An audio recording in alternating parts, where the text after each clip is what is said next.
Le forage pétrolier est une aventure humaine, un travail de fourmi. Il nécessite de nombreuses étapes avant de débuter véritablement. Pour envisager un forage, il faut en effet qu'une équipe de spécialistes du sous-sol et des profondeurs de la terre réalise une prospection du sous-sol. Elle permet de mettre en évidence les zones qui pourraient, éventuellement, contenir du pétrole. C'est au tour d'une équipe de géologues, géophysiciens et ingénieurs de se regrouper pour étudier une zone qui a été ciblée et identifier les potentiels pétroliers.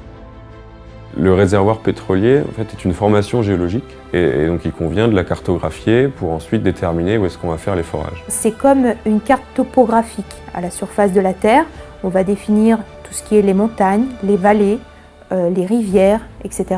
Et bien moi, je vais définir la même carte, mais à 2000 mètres ou 2500 mètres de profondeur sur l'horizon géologique qui nous intéresse et qui renferme les hydrocarbures.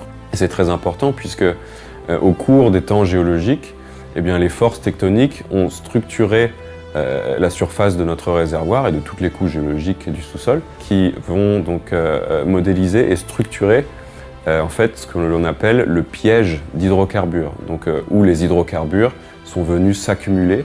Ensuite, on va se mettre autour de la table, on va rassembler l'ensemble de nos connaissances dans chacune des disciplines et on va pouvoir déterminer quels sont les cibles, les endroits dans le sous-sol qui sont susceptibles de contenir le maximum d'hydrocarbures. On va transmettre ces points du sous-sol à l'ingénieur forage qui, lui, va définir une première trajectoire de puits et nous faire une proposition de ce que techniquement il est en mesure de forer pour atteindre la cible qu'on a définie dans le sous-sol.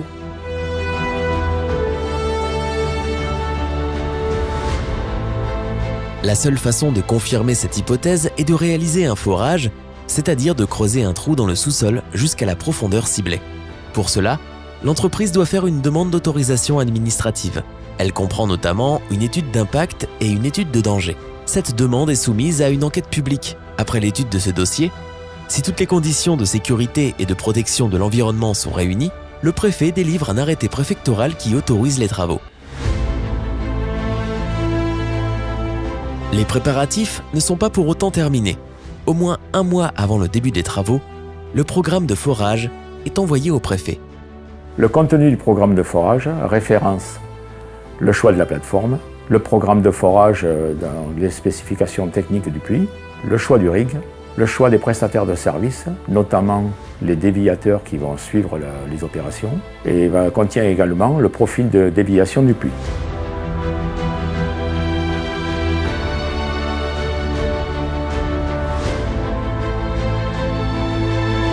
Pendant la durée des travaux, des bungalows servent à la gestion quotidienne. Ils sont installés autour de la plateforme de forage. Parmi eux se trouve le poste d'accueil et de sécurité, les bureaux administratifs ou encore l'atelier mécanique.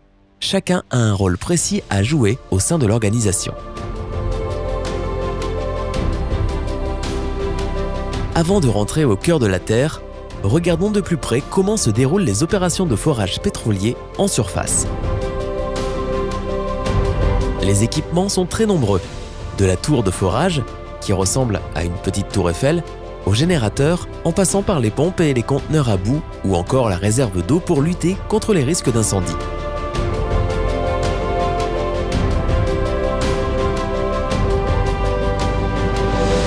Tous ces éléments nécessaires au forage sont pilotés par une vingtaine de corps de métier qui travaillent au quotidien pour la réussite de chaque étape.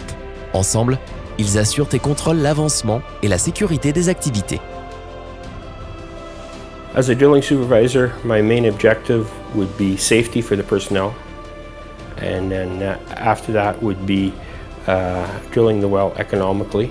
Je m'assure essentiellement du bon déroulement de l'approvisionnement en matériel et de la gestion de ce qu'on appelle les déchets, déblais de forage, boues de forage, etc.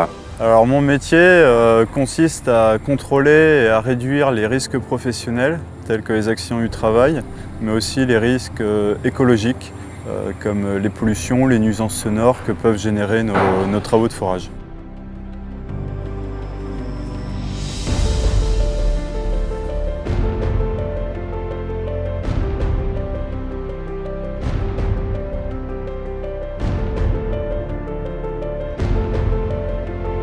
Le forage en tant que tel nécessite un site de surface, que l'on appelle aussi plateforme, où sont installés l'appareil de forage, ses outils et ses équipements. Ceux-ci permettent de creuser profondément dans le sous-sol, de traverser plusieurs couches géologiques comme des sables, des calcaires ou des argiles, pour atteindre la zone pétrolière ciblée. Cela fonctionne en quelque sorte comme une perceuse géante.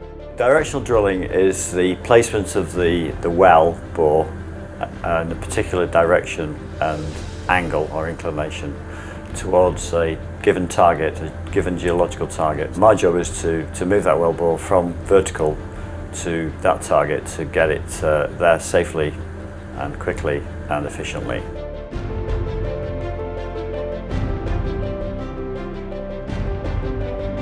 Un des éléments indispensables pendant le forage, c'est la boue. Ce mélange d'eau et d'argile permet de refroidir l'outil de forage, de l'aider à creuser et de faire remonter les déblais de roches en surface. À la manière d'un circuit fermé, les boues déjà utilisées sont tamisées en surface et recyclées constamment. For me, the main concern is to keep the fluid in spec, to be able to drill the well according to what was planned. To do that, we do some testing in our lab. With the results of those tests, we treat the mud to keep the mud in the properties that we would like them to have. Il existe 3 sections de forage, chaque fois plus profondes. À chacune de ces étapes, on descend un tube en acier. Il permet d'assurer l'étanchéité horizontale du puits et de consolider le trou foré pour ne pas détériorer les terrains traversés. On cimente ensuite l'espace entre le tube et la roche afin d'assurer l'étanchéité verticale du puits. Cette opération est essentielle pour préserver la qualité des eaux souterraines et garantir la solidité et la longévité de l'ouvrage.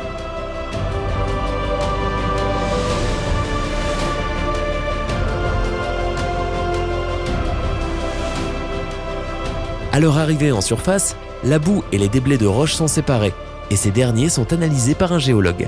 Cet examen permet de déterminer les caractéristiques géologiques des roches traversées et la présence d'hydrocarbures. We collect samples, usually a couple of sets samples. One is for vermilion, one is for French geological authorities, French government. C'est très important d'avoir une information presque ponctuelle. Donc nos ingénieurs vont récupérer les déblais tous les 5 mètres, voire tous les 3 mètres, pour nous transmettre ces informations en direct, on est en communication avec eux, pour savoir connaître la qualité de notre réservoir, si l'huile est présente, et plein d'autres paramètres que l'on surveille à ce moment-là. Si la présence de pétrole est confirmée et que sa quantité a une valeur économique, sa mise en production peut commencer.